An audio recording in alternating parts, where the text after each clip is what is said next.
the former Brexit Secretary Dominic Raab. He joins us now from central London. It feels as if Parliament is really trying to take back control of the Brexit process. What do you make of the amendments that are apparently being about to be laid down on suspending Article 50 and also trying to block no deal? Well, Parliament has already taken control in one sense. We've triggered Article 50, that's why we've been in these negotiations, and it's set in law that we will leave the EU on the 29th of March. It's certainly true that it would require legislation to reverse that position, but that would almost certainly require the support, or at least the acquiescence of the government. And the Prime Minister's been very clear on this. It's not quite true to say I support no deal. I would like to see us go back to Brussels, look at the two crucial changes I've always argued for on the backstop, a transition to a best-in-class free trade agreement. And I think there's still a possibility that this deal could pass. But I think the British public want this done and dusted, and therefore we are leaving on the 29th of March. That's set in law, and I think it's unlikely to be reversed. Perhaps the one helpful thing I think the Prime Minister could do is rule out extending Article 50. People need some closure, some finality. Let's get this done and move on. At the same time, though, it feels as if there's a movement in Westminster to try and rule out no deal entirely. What do you think the consequences of that would be? Well, look, I think it's very difficult to do. We've seen some of the shenanigans over the weekend, an attempt to try and allow a super minority, so less than half of MPs, to set the agenda in Parliament. I think that would be an extraordinary and undemocratic thing to do. I think as a reality check on this, it's very difficult to do some of these colourful ideas that have been floated around. And of course, on the Remain side, they're split. You've got Dominic Raab arguing in the Sunday Times that the Norway option is a very poor deal and he doesn't support that. And equally, I think there's much less support than is perhaps magnified in the media for a second referendum. That would just create even more uncertainty. We'd be back at square one. I don't think that's what people want, whether they voted Leave or Remain. And the Comres poll in January showed very clearly that by 2 to 1, people want this referendum respected. And I think whether people voted Leave or Remain, they want now this done. They want us to move on, talk about the economy, public services. We won't be able to do that until we deliver Brexit. So that's what we should all focus on. I mean, Liam Fox, for example, has said that if the result of the referendum isn't delivered on, it will unleash a political tsunami. Do you think he's right? Sorry, I didn't quite catch that. Could you repeat it, please? Liam Fox has written today saying that failing to deliver on the referendum would unleash a political tsunami. Do you think that's right? I always try and choose my language very carefully, but I think that if there's an attempt to reverse the referendum, stop Brexit altogether, I think that would cut across not only the democratic mandate, the biggest in history we had, I think also, if you look at current public opinion and how it's shifted, by 2 to 1, as I said, people want us to respect the referendum. I think people understand that's basically a fundamental principle of the democracy that we've got. And I don't want to leave on WTO terms. I'd rather we got a deal. But I don't think we can let the EU hold us hostage and just stubbornly resist all reasonable changes. So I think the Prime Minister's right to send the negotiators back to Brussels. I think actually one thing we should do now, rule out extending Article 50, give us some finality. I think the team in Brussels needs to change. Don't think for all the great work the civil servants have done, I think to close this deal needs to be politically led and driven, so taken into the control of the politicians, because this is a deal that needs to be closed now. But I think we should give it our best shot, and if not, we're leaving on the 29th of March, and we'll make the best of it, and people will then be able to move on. We'll have the certainty, we'll be able to manage the risk, but also be able to grasp the huge opportunities of Brexit and get on to talking about other things. You see, you say that you would prefer to leave with a deal, but at the same time, you've been pretty scathing about the Prime Minister's deal. You're asking for something that the EU is extremely unlikely to budge on, which is the removal of the backstop. The reality is, isn't it, that by not supporting the Prime Minister's deal, you're effectively allowing other MPs to try and soften Brexit and potentially even stop Brexit altogether. That sounds like the spin the whips were putting round before the vote, but the reality is this is the biggest defeat on any vote in parliamentary history. So obviously the deal needs to be changed if it's going to get through. And we should go back in good faith and keep the arm of friendship extended with our EU partners and neighbours. And I think there is still an opportunity. Michel Barnier, Donald Tusk, have said we need to know now what the Brits need, what they want, so let's set that out. But of course, if they're basically saying no, that they will not accept any changes which would resolve the fatal flaws in the deal that was put to Parliament, then we would leave on WTO terms, at least as a transition. I think as an independent third country, we'd actually return to the negotiations reasonably swiftly and have stronger negotiating leverage. What we can't allow is either the EU to bully us or for them to call all the shots. I mean, one of the things that you've been pretty consistent in your criticism of is the backstop. It's a big deal for Brexiteers like yourself, also the DUP. Arlene Foster have said this week, I don't think the Prime Minister even asked to get rid of the backstop.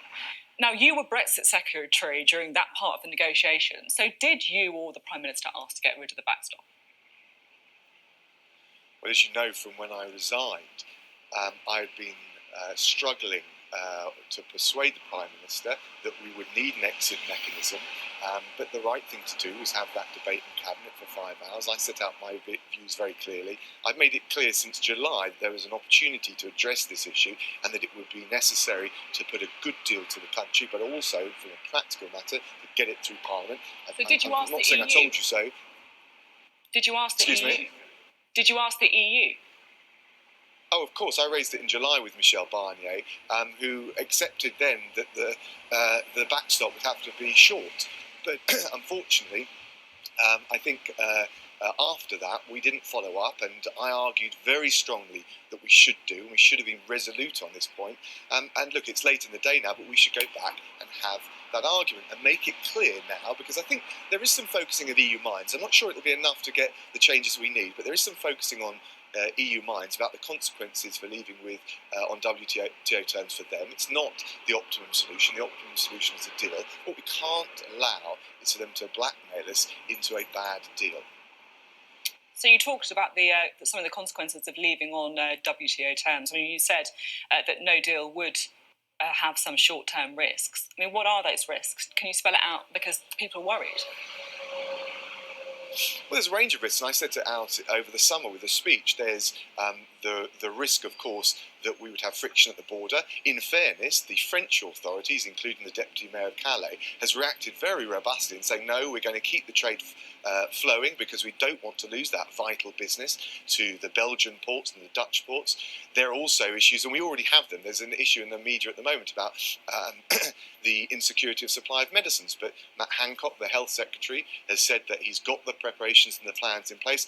And of course, put Brexit aside, we already have stockpiling for hundreds of medicines each year because of the risk to the supply route. So I think there are some short-term risks for, say, 3 to 6 months, but they're manageable. The advantage, of course, if we did end up leaving on WTO terms, and I said that's not my preferred outcome, is we'd immediately seize the opportunities to take back control over our laws, our borders, to have an independent free trade, global free trade policy around the world. And I think for the public, Brexit will be delivered. We could move on. And I think whether you voted Leave or Remain, I think there's a huge appetite for us to get on and deliver this now. Now, you gave a pretty wide-ranging speech this week, didn't you? You touched on lots of subjects, Brexit, of course, improving competition, energy markets, tax rates, shareholder power. I mean, if it looks like a leadership pitch and it smells like a leadership pitch, it is a leadership pitch, right? No, what I'm trying to do is, for me, I think you're right to raise the issue of risk, but we talk so much about, with doom and gloom, about the risks and the downside of Brexit. We've lost the vision, we've lost the optimism, the hope that fired up 17 million people plus to vote for the biggest democratic mandate in our history. What I wanted to set out is who a positive, optimistic post-Brexit vision for the UK is for. It's for the consumers who get cheaper prices. It's for the workers because of the growth markets of the future from Latin America to Asia. And I also said that we should take some domestic decisions like cutting national insurance for workers on the lowest and middle incomes. And I think if we had a positive vision for Brexit, not just taking it as some kind of accountant's risk management exercise, I think actually people would have more confidence that there's some direction to where we're headed. OK, definitely not a leadership pitch there, no. That's come through loud and clear. Do you think Theresa May will still be Prime Minister next Christmas? Look, I don't know what's going to happen. I want to support this Prime Minister getting Brexit over the line. I think we've got a massive decision ahead of us, and I think your viewers would think it was self-indulgent for anyone to be focusing on any of that stuff now. I think we've got limited time, so let's put ourselves in the best position, both in terms of a negotiated deal, but also if the EU resist all reasonable offers, the WTO transition. If we do that, we'll be in a good place, and we can worry about all the rest of that stuff after that. Certainly, I don't think anyone would argue with you that you've got limited time left. One MP said to me this week that there is the potential for a deal to be done, but Theresa May is possibly the worst person to try and get that deal done. Do you think she has got the skills to be able to bring enough MPs together to get behind her Brexit deal? I do think the government as a whole, and the Prime Minister must be part of that, needs to listen more. The government's walked into the biggest parliamentary defeat in history, and it was something that wasn't just predictable, it was predicted. I gave that advice, it was given by others inside the cabinet and amongst the ranks of MPs. But it's all very easy to crow. It's a difficult situation. The people have different views on all sides. I think the best thing now is to keep it relatively simple. The legislation is there, so we will leave on the 29th of March unless it's reversed, and that can't be done without the Prime Minister's decision. So I think she's got to go back, and I think actually this defeat puts her in a position to go back to Brussels and say, look, Parliament is not going to accept this deal. We're asking for two changes. They're reasonably straightforward. Other people will ask for more, but I think these two changes would get the deal through.